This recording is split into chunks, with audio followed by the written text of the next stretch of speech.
Good evening everyone. आज आपका जो टॉपिक स्टार्ट होगा, मैं अभी फ़िलहाल ओवरव्यू दे देती हूँ। टॉपिक जो है मैं बाद में स्टार्ट करूँगी। ओवरव्यू में आपका जो चैप्टर स्टार्ट होगा वो है आपका इमरजेंसीज प्रोविजंस। तो इमरजेंसी जो है आपका पार्ट 18 से डील करती है इंडियन कॉन्स्टिट्यूशन के। तो they are 3 emergencies in our country. सबसे फर्स्ट है आपकी नेशनल इमरजेंसी, सेकंड है आपका स्टेट इमरजेंसी और you can say that the president rule, and the third one is financial emergency. अगर मैं बात करूं नेशनल इमरजेंसी की तो ये आपका आर्टिकल इससे डील करता है आर्टिकल 352। एंड आपकी जो सेकंड इमरजेंसी है जिसे हम कहते हैं आपकी स्टेट इमरजेंसी एंड आप और president rule deals with article 356, and financial emergency जो है आपका डील करती है आर्टिकल 360 से।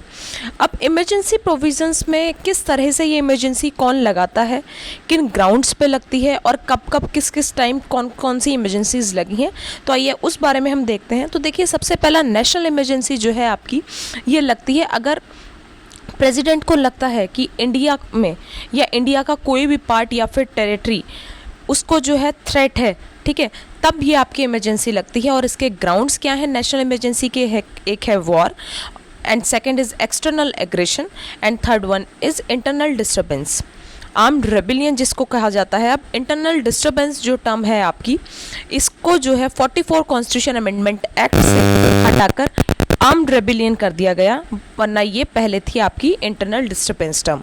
तो जब लगता है प्रेसिडेंट को कि आपकी जो इंडिया है, इंडिया जो कंट्री है या फिर उसका कोई भी पार्ट या फिर टेरिटरी जो है उसको थ्रेट है, तब प्रेसिडेंट के पास पावर है नेशनल इमरजेंसी को इम्पोज करने की। और वो नेशनल इमरजेंसी कब लगती है, जब रिटन रिक्वेस्ट जो है काउंसिल ऑफ मिनिस्टर देते हैं on the advice of prime minister, president को लिख के जब देते हैं कि हाँ आप लगा सकते हैं नेशनल इमरजेंसी, तब आपकी नेशनल इमरजेंसी लगती है। स्टेट इमरजेंसी और या फिर हम प्रेसिडेंट रूल के बारे में बात करें, स्टेट इमरजेंसी आपकी तब लगती है जब कोई भी स्टेट आपकी कॉन्स्टिट्यूशनल मशीनरी के अकॉर्डिंग काम नहीं कर रही हो, तब आपकी स्टेट इमरजेंसी लगाई जाती है। फाइनेंशियल इमरजेंसी, अगर फाइनेंशियली इनस्टेबिलिटी है कंट्री में या किसी पार्ट में इंडिया के, तब आपकी जो है फाइनेंशियल इमरजेंसी लगती है। एंड अभी तक फाइनेंशियल इमरजेंसी कोई भी नहीं लगी है इंडिया में। इसके बाद अगर नेशनल इमरजेंसी की बात करूं तो नेशनल इमरजेंसी आपकी 3 बार लग चुकी है।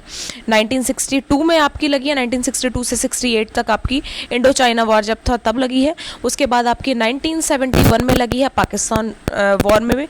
उसके बाद आता है आपका 1975 में भी आपकी नेशनल इमरजेंसी लगी है। इसके बाद अगर मैं स्टेट इमरजेंसी के बारे में बात करूं तो स्टेट इमरजेंसी और you can say that a president rule सबसे पहले आपका लगा था पंजाब में 1951 में, जून में आपका पंजाब में सबसे फर्स्ट टाइम जो इमरजेंसी लगी है वो स्टेट इमरजेंसी लगी है। स्टेट इमरजेंसी और you can say that president rule हमारी कंट्री में जो है 100 टाइम से भी ज़्यादा लग चुका है। जो मैक्सिमम स्टेट जिसमें स्टेट इमरजेंसी लगाई गई है वो है आपकी मणिपुर में 10 टाइम से भी ज़्यादा आपकी प्रेसिडेंट रूल लग चुका है। फाइनेंशियल इमरजेंसी जो कि मैंने बताया, फाइनेंशियल इमरजेंसी अभी तक नहीं लगी है। तो 44 कॉन्स्टिट्यूशन अमेंडमेंट एक्ट के थ्रू जो इंटरनल डिस्टर्बेंस वर्ड था उसको हटाकर आर्म्ड रेबिलियन कर दिया गया। वॉर और एक्सटर्नल एग्रेशन जो है इनको एक्सटर्नल इमरजेंसी कहते हैं, एंड आर्म्ड रेबिलियन जो है इसको आप इंटरनल इमरजेंसी कहते हैं। तो यहाँ पे था आपका ओवरव्यू जो मैंने आपको इमरजेंसी का दे दिया। पार्ट 18 से आपका डील करता है। 3 इमरजेंसीज हैं, इंपॉर्टेंट है। नेशनल इमरजेंसी आपका आर्टिकल कौन से डील करती है 352, then state emergency deals with article 356, and आपका financial emergency deals with article 360।